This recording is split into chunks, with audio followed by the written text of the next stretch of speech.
Olá pessoal do canal Brasil Notícias, 4 de julho de 2019. E após a lamentável,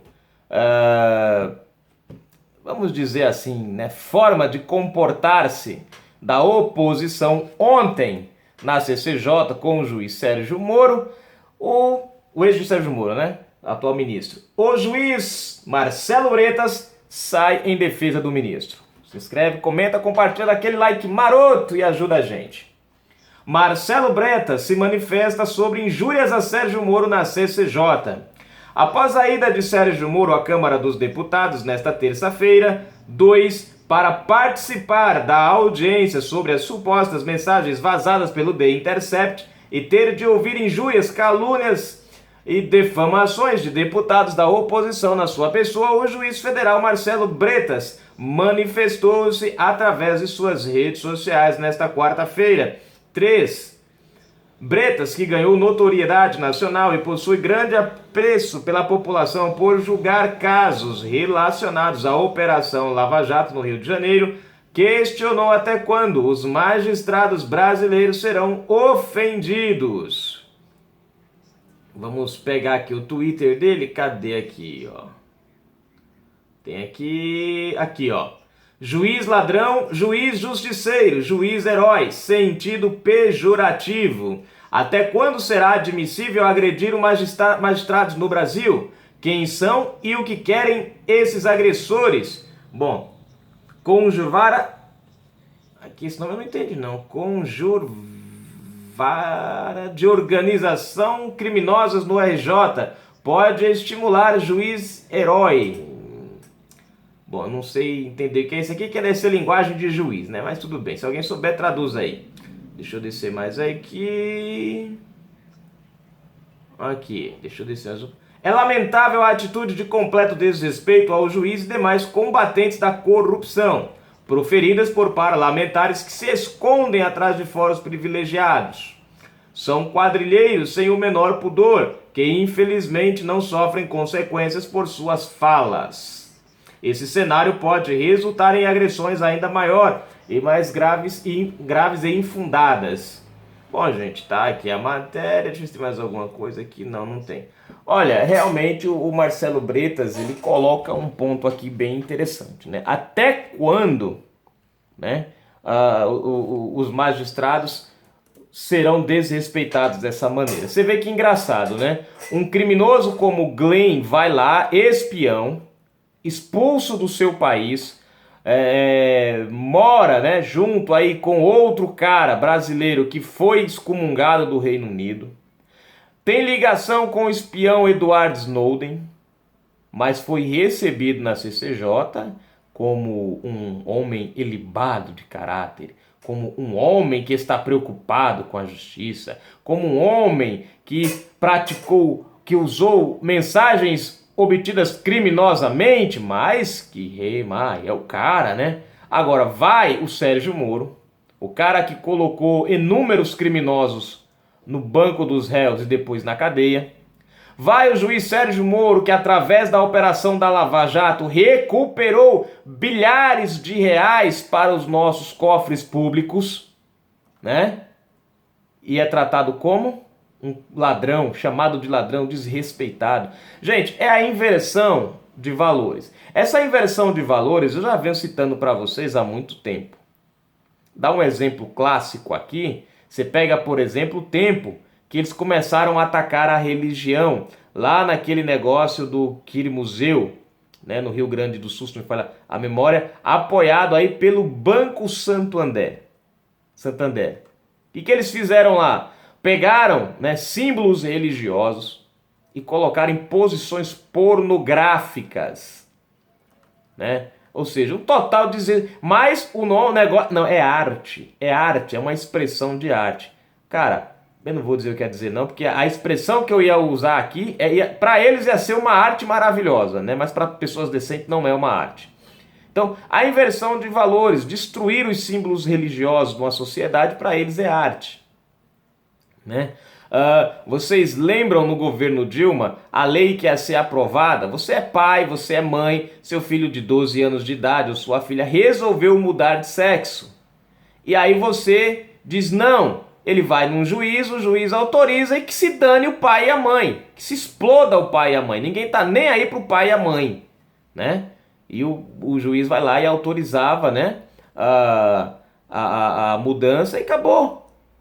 Tava resolvido a questão, né? Dane-se se a criança de 12 anos... Quer dizer, é engraçado, a criança de 12 anos não tem mentalidade para entender o que é um crime, para ser punida por um crime.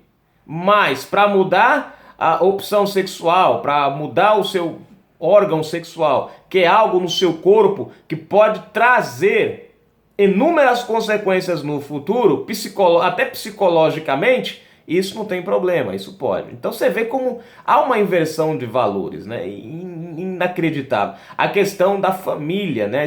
A estrutura familiar que o Brasil, o conceito de estrutura familiar que o Brasil conhece hoje, né? Você vê que até incesto estava sendo estimulado, né? Nós temos deputados hoje, né? Dentro, se não me engano, não estou lembrado agora, mas acho que a Érica Cocai é uma delas, né? Não vou dizer ao certo, mas que no entender deles, pai e filha, mãe e filho podem, né? Irmã com irmã pode ter lá um chamego. Então você vê que tudo vem em cima dessa inversão de valores. Isso explica por que eles apoiam tanto os crimes e são contra a justiça, né? Você vê, apoiaram o Cesare Battista no Brasil, né? O próprio Glauber Braga, que chama, né, o ministro Sérgio Moro de ladrão, idolatra o Marighella, né? E eu trouxe no outro vídeo um pequeno resumo da história dele, né? Que fazia parte lá da ALN, né? Ação... como é que é? Ação Libertadora Armada, né? Cujo os principais atos era sequestrar, torturar, né, roubar, assalto e por aí vai, né? Um cara que nem se dava com o próprio Partido Comunista, de tão escroto que era, né? Enfim. Mas eles apoiam tudo isso. Che Guevara, né? O próprio Jean Willis, né? Apoiador de Che Guevara, um dos maiores assassinos de homossexuais da história. É para vocês tentarem entender a mentalidade deles. É a subversão, é a inversão de valores na nossa sociedade. Você vê que engraçado, né? Antes de 2003 para trás, né? A gente tinha a polícia, né? A gente tinha um respeito pela polícia.